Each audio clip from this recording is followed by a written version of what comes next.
नमस्कार विद्यार्थी मित्रांनो, मी जयहरी गावंडे तुम्हा सर्वांचं माझ्या इजी सायन्स या एज्युकेशनल युट्यूब चॅनलमध्ये स्वागत करतो। विद्यार्थी मित्रांनो, आज आपण या व्हिडिओमध्ये पाहणार आहे वर्ग 10 विज्ञान तंत्रज्ञान भाग 1 मधील प्रकरण 4 विद्युत धारेचे परिणाम। विद्यार्थी मित्रांनो, वर्ग 10 शी संबंधित विज्ञान आणि तंत्रज्ञान विषयाशी संबंधित बरेचसे व्हिडिओ मी या अगोदर बनवलेले आहेत आणि बनवणार सुद्धा आहे। तुम्हाला जर माझे व्हिडिओ आवडत असतील तर प्लीज सबस्क्राइब करा, कमेंट्स करा आणि लाईक करायला विसरू नका आणि हा व्हिडिओ पूर्ण पहा म्हणजे तुम्हाला हा नियम समजेल। विद्यार्थी मित्रांनो, आज आपण या ठिकाणी पाहणार आहे प्रकरण 4 विद्युत धारेचे परिणाम आणि त्यामधील महत्त्वाचा मुद्दा तो म्हणजे उजव्या हाताचा अंगठ्याचा नियम। विद्यार्थी मित्रांनो, हा परीक्षेमध्ये तुम्हाला 2 मार्कासाठी हा नियम विचारला जाऊ शकतो। तर आपण पाहूया उजव्या हाताच्या अंगठ्याचा नियम। विद्यार्थी मित्रांनो, एखाद्या वाहकामधून ज्यावेळेस विद्युत धारा प्रवाहित होते त्यावेळेस त्या वाहकाच्या सभोवताल चुंबकीय क्षेत्र निर्माण होत असते। हे आपण वर्ग 9 वर्ग 10 मध्ये सुद्धा पाहिलेलं आहे।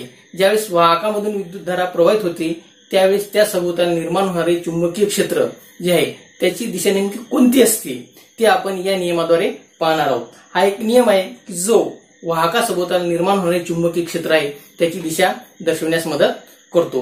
विद्यार्थी मित्रांनो, हा नियम वेगवेगळ्या नावांनी सुद्धा आपण सांगू शकतो। जसे की आपण पहिला नाव उजव्या हाताच्या अंगठ्याचा नियम असं सुद्धा सांगू शकतो किंवा राईट हँड थंब रूल किंवा कॉर्क स्क्रू रूल सुद्धा याला संबोधतात किंवा मॅक्सवेलचा बूच स्क्रू नियम।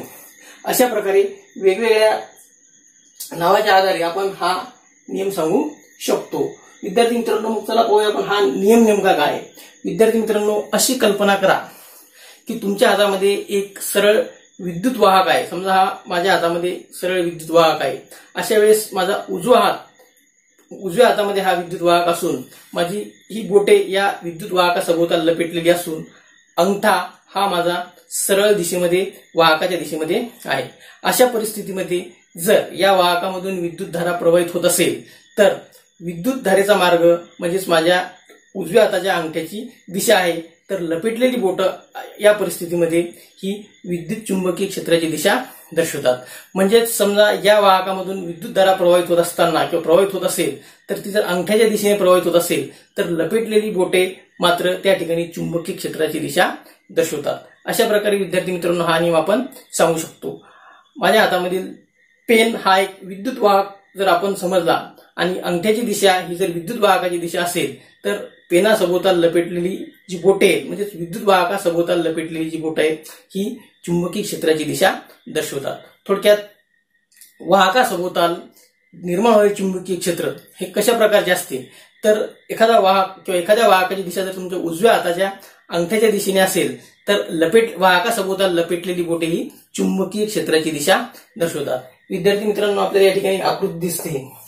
आकृतीमध्ये ही एक विद्युत वाहक तार असून या उजव्या हातामध्ये ती विद्युत वाहक तार समजा आपण पकडलेली असेल किंवा धरलेली असेल तर अशा परिस्थितीमध्ये हा अंगठा विद्युत धारेची दिशा आपल्याला दर्शवतो। त्याच वेळेस विद्युत वाहक तारेसभोवताल लपेटलेली जी बोट आहेत या ठिकाणी त्यांची जी दिशा आहे ही दिशा चुंबकीय क्षेत्राची दिशा असते। अशा परिस्थितीत आपण आपला उजव्या हातामधील वाहक कोणत्याही दिशेने जर आपण फिरवलेला असेल तर त्यावेळेस तुमच्या उजव्या हाताच्या अंगठ्याची जी दिशा आहे ही विद्युत वाहकाची दिशा असून त्या सभोवताल लपेटलेली जी बोट आहेत ही चुंबकीय क्षेत्राची दिशा दर्शवतात। आपण कोणत्याही दिशेला किंवा कोणत्याही डायरेक्शनला आपला अंगठा फिरवत असताना इतर लपेटलेली 4 बोटे मात्र त्यावेळेस चुंबकीय क्षेत्राची दिशा दर्शवतात। अशा प्रकारे अतिशय सोप्या पद्धतीने आपण उजव्या हाताच्या अंगठ्याचा नियम शिकू शकतो किंवा समजू शकतो।